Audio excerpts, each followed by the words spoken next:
Bismillahirrahmanirrahim. Dear students, our today's topic is standard forms of equations of a straight line.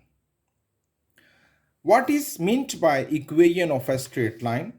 थोड़ा सा तारुफ हासिल करते हैं फिर लेक्चर की तरफ आएंगे. It is coordinate axis, as you know, x axis and y axis. अब अगर इस कोऑर्डिनेट एक्सिस पर कोई लाइन ड्रॉ की जाए तो हम इस लाइन की इक्वेशन फाइंड करेंगे जिसकी मदद से हम इस लाइन पर आने वाले पॉइंट्स के कोऑर्डिनेट्स फाइंड कर सकते हैं.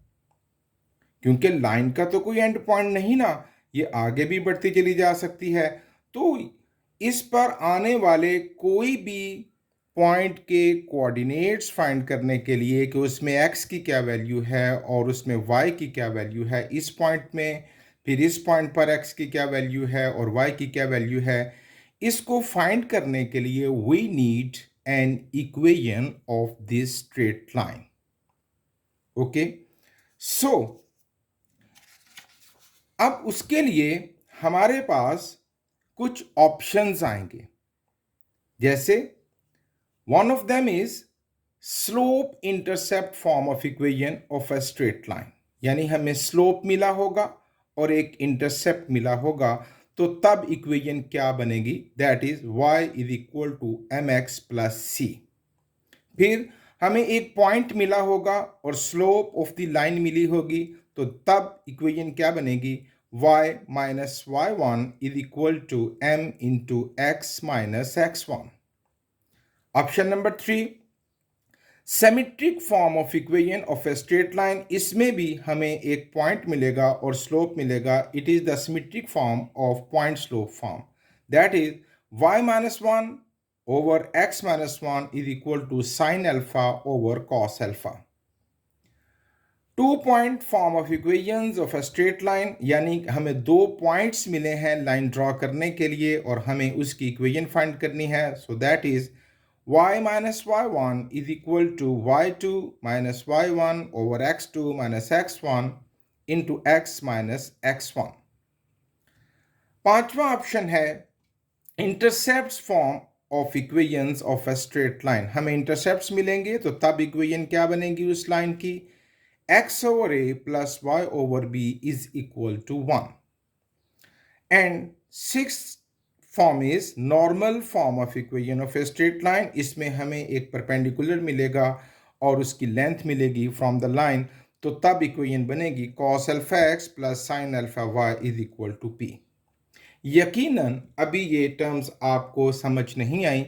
अब हम इनको ड्राइव करेंगे, फिर उसकी मदद से एक एक एग्जाम्पल सॉल्व करेंगे, तो इंशाल्लाह you will be clear in this terms. आपको ये खूब अच्छी तरह समझ में आ जाएंगी. तो चलिए इनको ड्राइव करते हैं. Derivation of standard forms of the equations of a straight line. जो 6 फॉर्म्स हमने पढ़ी हैं, अब हम उनको ड्राइव करेंगे. बिफोर स्टार्टिंग हमें जानना है what is meant by intercepts of a line. Intercept से क्या मुराद है? तो देखिए बच्चों, it is the coordinate axis. As you know, यहां पर अगर हम एक लाइन ड्रॉ करें जिसने x एक्सिस को एक पॉइंट पर इंटरसेक्ट किया, लेट इस पॉइंट के जो कोऑर्डिनेट्स हैं वो हैं a,0. a,0 क्यों? क्योंकि x की a रिप्रेजेंट करेगा x को. x की वैल्यू तो है, जबकि इस पूरी लाइन पर, इस पूरे एक्सिस पर y की वैल्यू 0 होगी. उसी तरह ये जो है इंटरसेक्टिंग पॉइंट लाइन का, इसके अगर मैं कोऑर्डिनेट्स लिखूं तो वो होंगे 0, b, क्योंकि इस y एक्सिस पर x की तमाम वैल्यूज 0 होंगी जबकि y की वैल्यूज एग्जिस्ट करेंगी, तो b रिप्रेजेंट करेगा y की वैल्यू को. तो ये जो a है ना, इसे कहते हैं बच्चों x इंटरसेप्ट, और ये जो b है इसे कहते हैं y इंटरसेप्ट. यानी if a line intersects x axis at a 0 point, then A is called x intercept.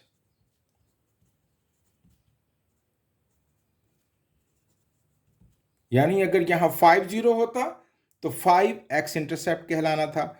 इसी तरह अगर यहां वैल्यू 09 होती तो 9 क्या कहलाना था? y intercept. ओके, अब भाई उसी तरह if a line intersect y axis at किस पॉइंट पर? 0b, क्योंकि यहां पर x की वैल्यू 0 होगी। Then b is called y intercept. आसान बात थी, आप समझ गए होंगे। अब हम पहली फॉर्म ऑफ इक्वेशन को समझने जा रहे हैं, that is slope intercept form of equation of a straight line. तो इसमें हमें एक स्लोप मिला होगा और y इंटरसेप्ट। जैसे कि मैं एक लाइन ड्रॉ करता हूं कोऑर्डिनेट एक्सिस पर,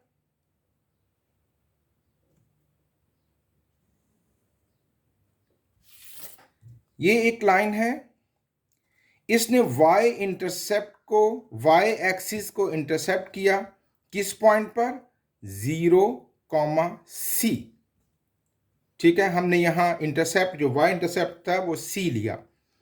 और ये जो स्लोप है जो हम पिछले लेक्चर में अच्छी तरह समझ चुके हैं, slope alpha inclination, okay, slope of the line inclination, वो हमें मिला है अल्फा। तो अगर हमें किसी लाइन का स्लोप मिला हो और y इंटरसेप्ट मिला हो तो उस लाइन की इक्वेशन होगी y is equal to mx plus c। आइए इसका प्रूफ देखते हैं। देखिए बच्चों, किसी भी लाइन का प्रूफ करने के लिए या उस इक्वेशन को ड्राइव करने के लिए आपको एक आर्बिट्ररी पॉइंट लेना होगा, उससे हटकर जो गिवन पॉइंट्स हैं। आप एक पॉइंट लेंगे P और उसके कोऑर्डिनेट्स होंगे x y to find the equation. Okay, अब भाई हमारे पास दो पॉइंट हो गए, एक P और एक C। हम स्लोप फाइंड करते हैं, है ना? तो स्लोप का फॉर्मूला क्या है? y2 minus y1 over x2 minus x1। अब हमारे पास यहां पर y2 क्या है? y, है ना? और y और सॉरी y1 y है और y2 क्या है? c। तो y minus y2 minus y1 y minus c over x2 minus x1, तो दैट इज x माइनस 0। अब ये बनेगा m is equal to y minus c over x। x वहां जाके मल्टीप्लाई करेगा तो ये बन जाएगा m x is equal to y minus c। अब अगर मैं y को ड्राइव करूं जैसे कि फॉर्मेशन है उसके मुताबिक, तो c माइनस है यहां पर, वहां जाके क्या हो जाएगा? प्लस। देयरफॉर y क्या निकलेगा? mx और माइनस c वहां जाके क्या बन जाएगा? Plus c। तो ये देखिए, ये हमने ड्राइव कर लिया इस लाइन की इक्वेशन को कि जबकि हमें एक इंटरसेप्ट मिला है y, यहां पर c क्या है? c is y intercept. और m क्या है? m है स्लोप और x और y कोऑर्डिनेट्स होंगे। तो इक्वेशन क्या बनी? जब हमें एक स्लोप m और y इंटरसेप्ट मिला हो तो इक्वेशन बनेगी y is equal to mx plus c। Okay, अब हम इसको मजीद समझते हैं एक एग्जाम्पल से। Find an equation of the straight line if its slope is 2। अब भाई स्लोप, m क्या मिला हमें 2 एंड y इंटरसेप्ट क्या है हमारे पास c और वो क्या मिला है हमें 5। तो इक्वेशन फाइंड कीजिए। तो हमने इक्वेशन बनाई है ना, जब स्लोप और y इंटरसेप्ट मिला हो, y is equal to M X plus C, just put the values. y is equal to slope कितना है 2x और प्लस c, y इंटरसेप्ट कितना है 5। तो it is the required equation of the straight line. अब आप इसकी मदद से और कितने ही पॉइंट भी मालूम कर सकते हैं उस लाइन पर आने वाले। एक और एग्जांपल से बात समझते हैं। Find an equation of a straight line if it is perpendicular to a line with slope is -6 and its y intercept is 4/3। अब y इंटरसेप्ट हमें मिला है यानी c मिला है 4/3। और दूसरी चीज हमें क्या चाहिए स्लोप। अब स्लोप नहीं मिला हमें, है ना। स्लोप हमें मिला है उस लाइन का जिसके ये परपेंडिकुलर है, यानी एक और लाइन जिसके ये परपेंडिकुलर है उस लाइन का स्लोप मिला है, जबकि रिक्वायर्ड लाइन जिसकी इक्वेशन बनानी है उसका स्लोप नहीं मिला। तो हम फाइंड कर लेते हैं स्लोप ऑफ गिवन लाइन, जिसको हम m2 कह लेते हैं, इज इक्वल टू -6 और स्लोप ऑफ रिक्वायर्ड लाइन क्या है m1। अब आप जानते हैं कि जब दो लाइंस परपेंडिकुलर हों, परपेंडिकुलर बताया ना उन्होंने, तो उनके स्लोप का प्रोडक्ट क्या होगा -1, यानी m1 into m2 is equal to -1। अगर दो लाइंस परपेंडिकुलर हों तो उनके स्लोप का प्रोडक्ट क्या होगा -1। अब हम यहां से m1 यानी पहली लाइन का स्लोप फाइंड कर लेते हैं। m2 की वैल्यू है हमारे पास -6 is equal to -1। So m1 is equal to -1 over -6 minus plus, that is 1/6। अब हमारे पास रिक्वायर्ड लाइन का स्लोप भी आ गया और रिक्वायर्ड लाइन का इंटरसेप्ट पॉइंट पहले से दिया गया हुआ था। So equation of required line,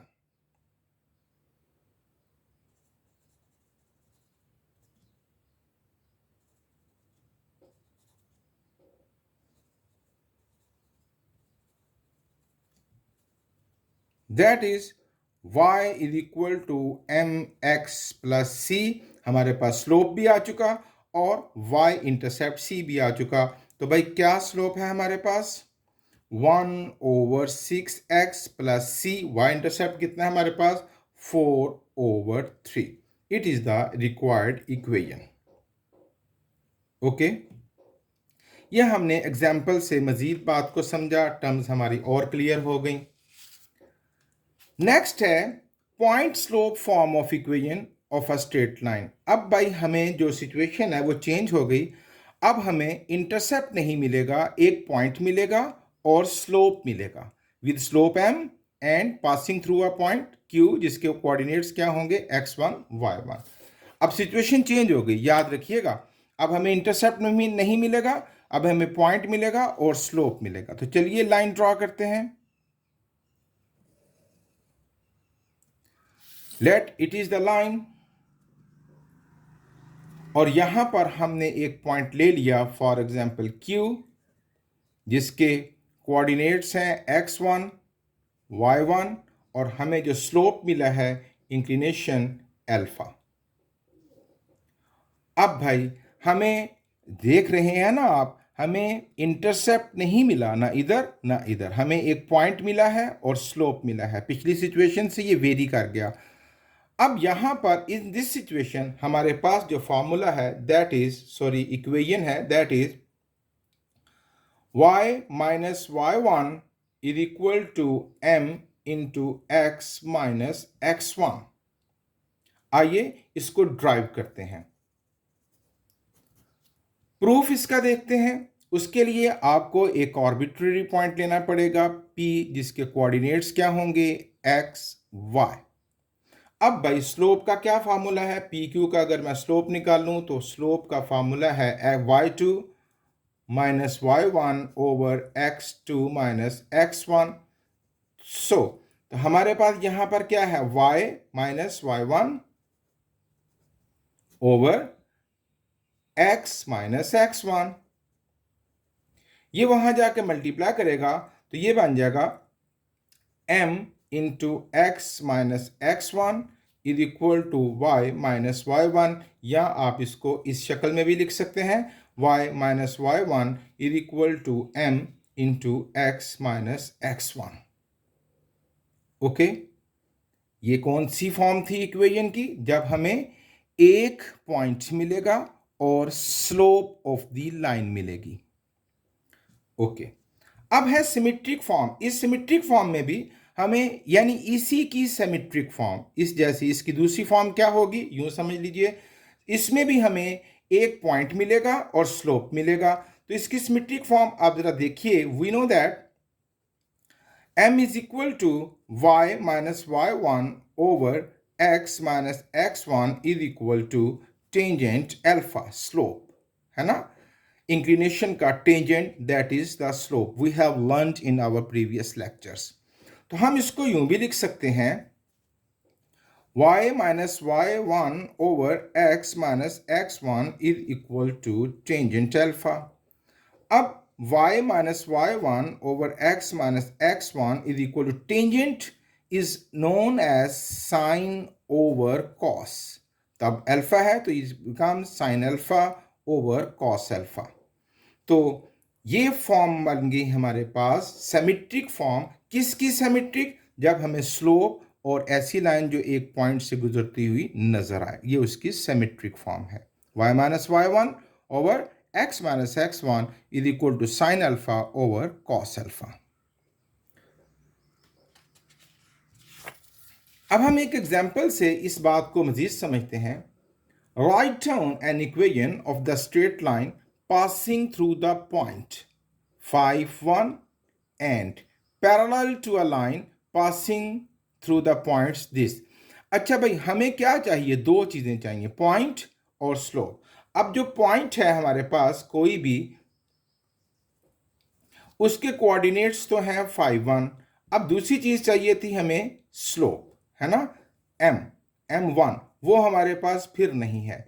तो भाई स्लोप हमें मिला है उस लाइन का जिसके पॉइंट्स ये हैं, जिसके कोऑर्डिनेट्स ये हैं. अब हम यहां से इस लाइन का स्लोप फाइंड करेंगे. तो slope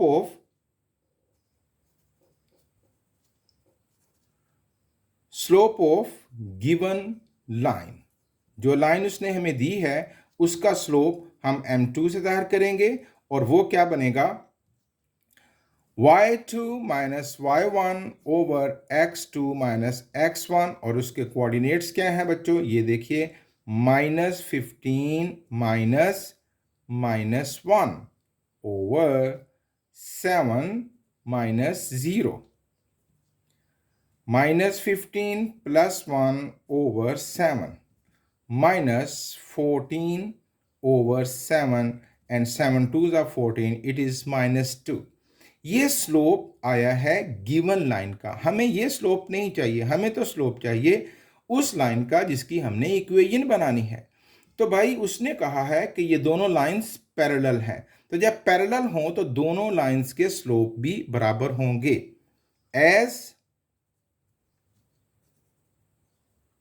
lines are parallel, so m1 is equal to m2, ये दोनों स्लोप बराबर होंगे. therefore m2 अगर -2 है तो m1 भी क्या होगा, -2. अब इक्वेशन, अब हमारे पास स्लोप नहीं था जो हमने फाइंड कर लिया, पॉइंट पहले से मौजूद था. अब भाई equation of the required line, equation of the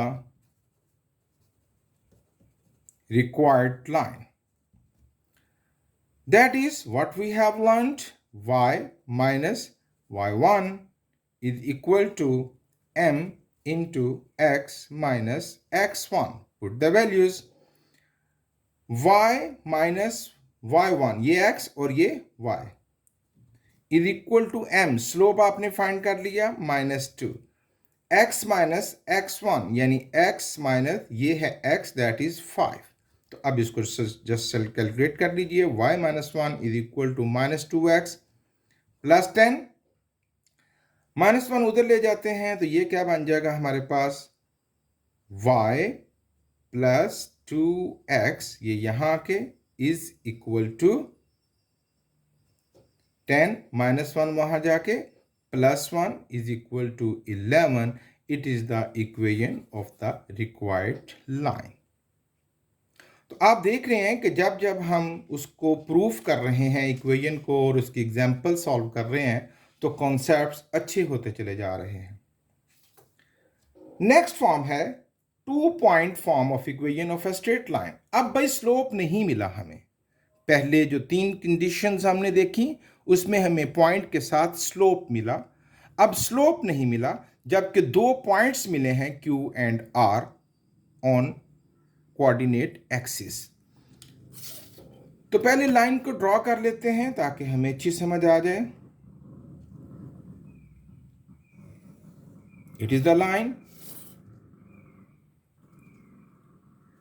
हमें यहां पर कोई पॉइंट ले लेते हैं, लेट Q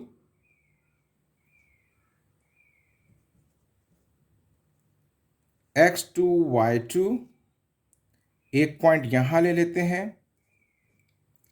x1 y1। ये 2 पॉइंट्स की मदद से लाइन ड्रॉ हुई और अब हम इसकी इक्वेशन ड्रॉ करेंगे। इसमें हमें स्लोप नहीं मिला तो इसकी इक्वेशन क्या है, y minus y1 is equal to y2 minus y1 over x2 minus x1 into x minus x1। Okay, उसके लिए आप एक आर्बिट्रेरी पॉइंट ले लेंगे P जिसके कोऑर्डिनेट्स क्या होंगे x एंड y। अब भाई देखिए ये तीनों पॉइंट्स कोलिनियर हैं और हम पिछले लेक्चर्स में पढ़ चुके हैं कि जब को 3 पॉइंट्स कोलिनियर हों तो पॉइंट पी क्यू का स्लोप और पॉइंट क्यू आर का स्लोप आपस में इक्वल होंगे because P Q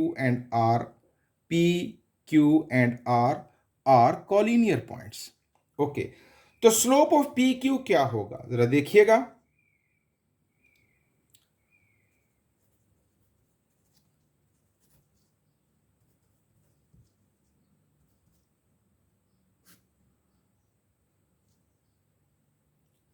y minus y1 over x minus x1 और स्लोप ऑफ क्यू आर क्या होगा,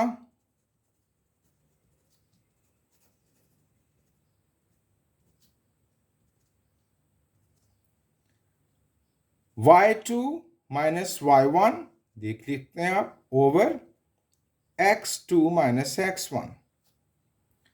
अब चूंकि S P Q and R ये तीनों points are collinear,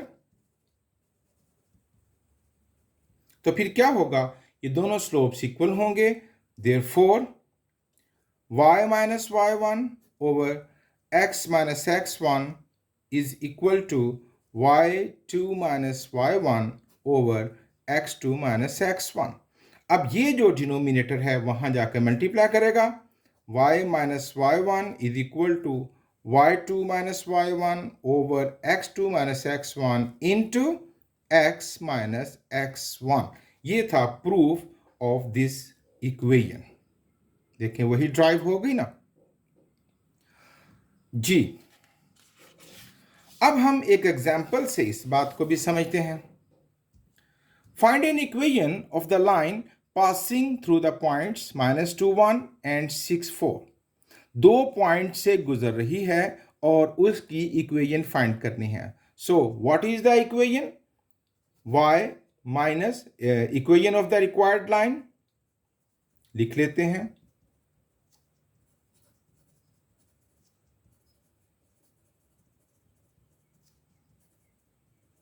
That is y minus y1 is equal to y2 minus y1 over x2 minus x1 into x minus x1. Just put the values. ये इनमें से इसको x1 y1 इसको x2 y2 कर लेते हैं, तो y minus y minus one is equal to y2 है ना, -4 -1 over x2 minus x1 6 minus 2 into x minus x1, that is -2. Just put the values. Y minus 1 is equal to -5 over 6 minus plus 2 into x minus plus 2. Y minus 1 is equal to -5 over 8 into x plus 2. ये 8 यहाँ जाके multiply करेगा, 8 into y minus 1 is equal to -5 into x plus 2. It becomes 8y minus 8 is equal to -5x minus 10. Arrange the terms. -5x यहाँ आ जाएगा, 5x plus 8y is equal to -10 -8 वहाँ जाके +8, and 5x plus 8y is equal to -2. It is the equation of the required line. Okay. पांचवी शक्ल है, fifth form is intercept form of equation of a straight line. अब हमें क्या मिले हैं? इंटरसेप्ट, यानी एक्स एक्सिस को इंटरसेप्ट करेगा और वाई एक्सिस को इंटरसेप्ट करेगा. तो लाइन ड्रॉ करते हैं. It is the required line. उसने एक्स एक्सिस को, पॉइंट ए को इंटरसेक्ट किया. कहां पर? A0, as you know very well. और y को इंटरसेक्ट किया 0b. तो इक्वेशन क्या बनेगी? x over a plus y over b is equal to 1. अब इंटरसेप्ट मिले हैं, ना कोई स्लोप ना कोई आर्बिट्ररी पॉइंट. तो हम यहां पर एक आर्बिट्ररी पॉइंट ले लेते हैं to find the equation p, और इसके कोऑर्डिनेट्स क्या हैं? x y. ओके. अब हम इसका स्लोप फाइंड करते हैं. सॉरी, स्लोप नहीं, बल्कि यहां पर हम क्या यूज करेंगे? 2 पॉइंट. अभी जो हमने पढ़ा ना, 2 point form of equation of the straight line. ये 2 पॉइंट्स हो गए ना, एक ये इंटरसेप्ट पॉइंट और दूसरा ये. तो 2 पॉइंट हम यूज करेंगे. तो that is y minus y1 is equal to y2 minus y1 over x2 minus x1 into x minus x1. Put the values. y minus y1. Okay. तो क्या है? ये x और ये x1 y1 और ये x2 y2. ओके. तो y minus y1 यानी y minus 0 is equal to y2 minus y1 यानी b minus 0 over x2 minus x1 यानी 0 minus a into x minus x1, that is a. अब इसको find कर लेते हैं. y minus 0 is equal to y b over minus a into X minus A. Minus A वहां जाके multiply करेगा. Minus A Y is equal to B X minus A B. Arrange कर लेते हैं. माइनस ए वाई, ये यहां आके minus B X is equal to minus A B. पूरी इक्वेशन को माइनस से मल्टीप्लाई कर देते हैं. ये बन जाएगा A Y plus B X is equal to A B. अब दोनों तरफ ए बी से डिवाइड कर देते हैं. A Y plus B X is equal to A B. इसको भी ए बी से डिवाइड कर देते हैं, इसको भी ए बी से, और इसको भी ए बी से डिवाइड कर देते हैं. ए कट जाएगा तो y over b, b cut जाएगा एक्स ओवर ए, और ए बी वन सा ए बी. तो हेंस प्रूव क्या बना? जो हमने ये इक्वेशन लिख रखी है, that is x over a plus y over b is equal to 1. It is the intercept form of equation of a straight line जब दो intercepts दिए हों तो। एक एग्जाम्पल से बात समझते हैं। Write down the equation of the line which cuts x axis as 2 0, ये 2 क्या हो गया, एक्स इंटरसेप्ट यानी ए की value, and y axis as 0 -4, -4 क्या हो गया, बी की वैल्यू यानी वाई इंटरसेप्ट। तो यहां पर ए क्या हुआ बच्चों 2 और बी क्या हुआ हमारे पास -4, और इक्वेशन ऑफ रिक्वायर्ड लाइन क्या हो जाएगी,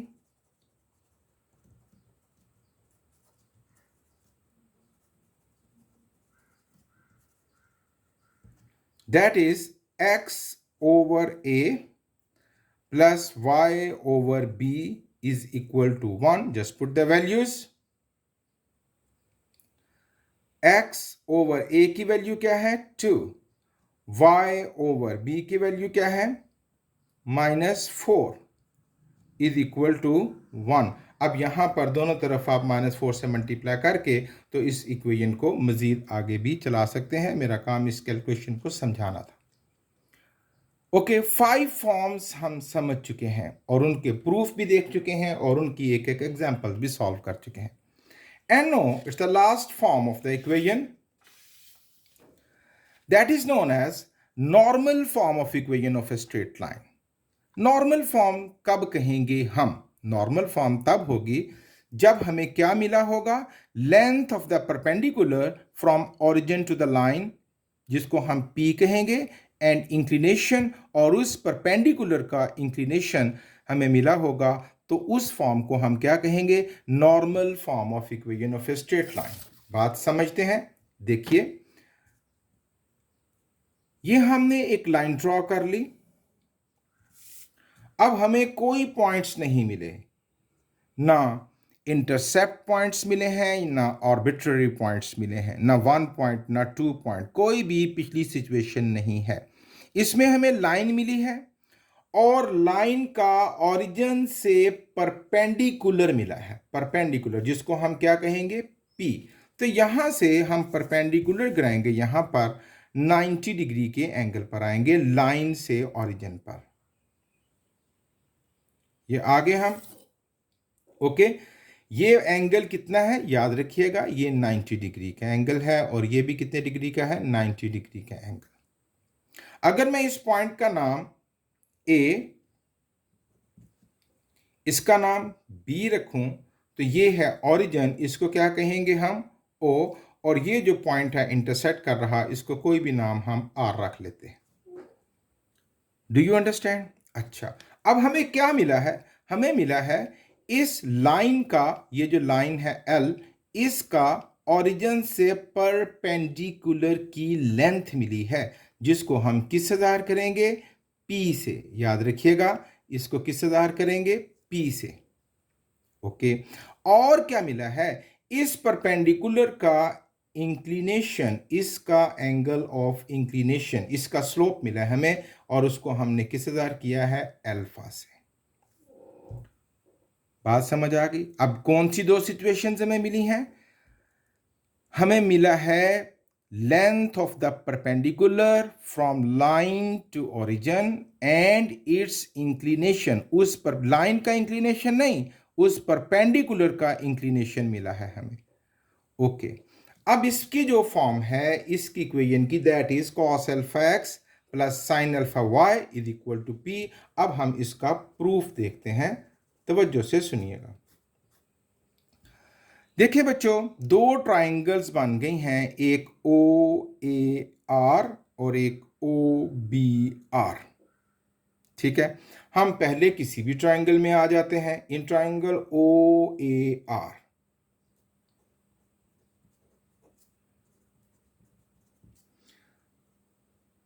इस ट्राइंगल में हम एक्स एक्सिस का परपेंडिकुलर से निस्बत को चेक करेंगे। एक्स एक्सिस की निस्बत किसके साथ, परपेंडिकुलर के साथ। तो क्या है परपेंडिकुलर और एक्स एक्सिस में निस्बत, रेशो, वो क्या है आप जानते हैं। राइट एंगल ट्राइंगल में 90 के सामने वाली साइड को हाइपोटेन्यूज कहते हैं, एक परपेंडिकुलर और एक क्या होगा, बेस। तो ये है base over hypotenuse, base over hypotenuse, ऐसा ही है ना। तो मैं कह सकता हूं क्या, और बेस ओवर हाइपोटेन्यूज कहाँ इकट्ठे होते हैं, कॉस में। तो मैं कह सकता हूं क्या कि cos of alpha is equal to, चलिए एक दफा लिख लेते हैं, बेस ओवर हाइपोटेन्यूज यानी कॉस ऑफ एल्फा, बेस क्या है हमारे पास पी, और हाइपोटेन्यूज यानी एक्स एक्सिस पर जो दो पॉइंट्स हैं वो क्या है, ओ ए। आसान बात है, ये बात आपको समझ आ गई। अच्छा, अब हम बात करेंगे in triangle O B R, in triangle O B R. तो यहां पर एक बात जरा समझिए, ये पूरा जो एक्सिस का ये वाला एंगल है ये कितना था बच्चों, 90। 90 में से यहां कितना रह गया, अल्फा। तो यहां पर कितना एंगल बचेगा, ये बचेगा 90 माइनस अल्फा। ठीक है, 90 माइनस अल्फा। जैसे अगर यहाँ 40 होता तो यहाँ 90 में से 40 निकाल के बचना था ना, वो कितना ना था, 50। ओके, अब यहाँ पर जो एंगल ऑफ रेफरेंस है, इधर वाला एंगल ऑफ रेफरेंस तो अल्फा था ना, यहाँ वाला एंगल ऑफ रेफरेंस होगा 90 माइनस अल्फा। अब हम फिर इस परपेंडिकुलर की निस्बत चेक करेंगे वाई एक्सिस के साथ। यहाँ परपेंडिकुलर की निस्बत चेक की थी एक्स एक्सिस के साथ, यहाँ परपेंडिकुलर की निस्बत चेक करेंगे वाई एक्सिस के साथ। तो वो है 90 के सामने हाइपोटेन्यूज, और ये क्या, base, base over hypotenuse, that is cos of alpha is equal to base over hypotenuse, यानी cos ऑफ अल्फा नहीं 90, cos ऑफ थीटा लिख लेते हैं ना यहाँ पर। तो यहाँ पर जो थीटा की वैल्यू है that is 90 minus alpha is equal to, base है हमारे पास p ओवर जो x एक्सिस है, ये जो परपेंडिकुलर है, सॉरी हाइपोटेन्यूज है, उसकी वैल्यू है ओ बी। ये दो फॉर्म्स हमने ड्राइव की। बल्कि यहाँ आप ट्रिग्नोमेट्रिक कानून यूज़ कर लें जो हम पिछले लेक्चर्स में, पिछले चैप्टर में पढ़ चुके हैं कि कॉस ऑफ 90 माइनस 60, यानी जो इसका कॉस होगा वो इस एंगल का साइन होगा, यानी sine of alpha, sine of alpha is equal to P over O B.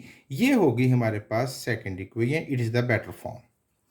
अब भाई हमारे पास ये जो दो इक्वेशंस आ गई हैं, अब बात को गौर से सुनिएगा। ये जो है ओ ए, ये है एक्स इंटरसेप्ट, है ना, और ये जो ओ बी है ये क्या है, वाई इंटरसेप्ट। अब हम इंटरसेप्ट फॉर्म ऑफ इक्वेशन वाला फॉर्मूला लगाएंगे, intercept form of equation, that is x over a plus y over b is equal to 1। यहां वैल्यूज पुट करेंगे, x ओवर a क्या है हमारे पास, ये p over O A, p over O A is equal to, sorry plus y over b, और b क्या है हमारे पास, y इंटरसेप्ट, है ना, दैट इज p ओवर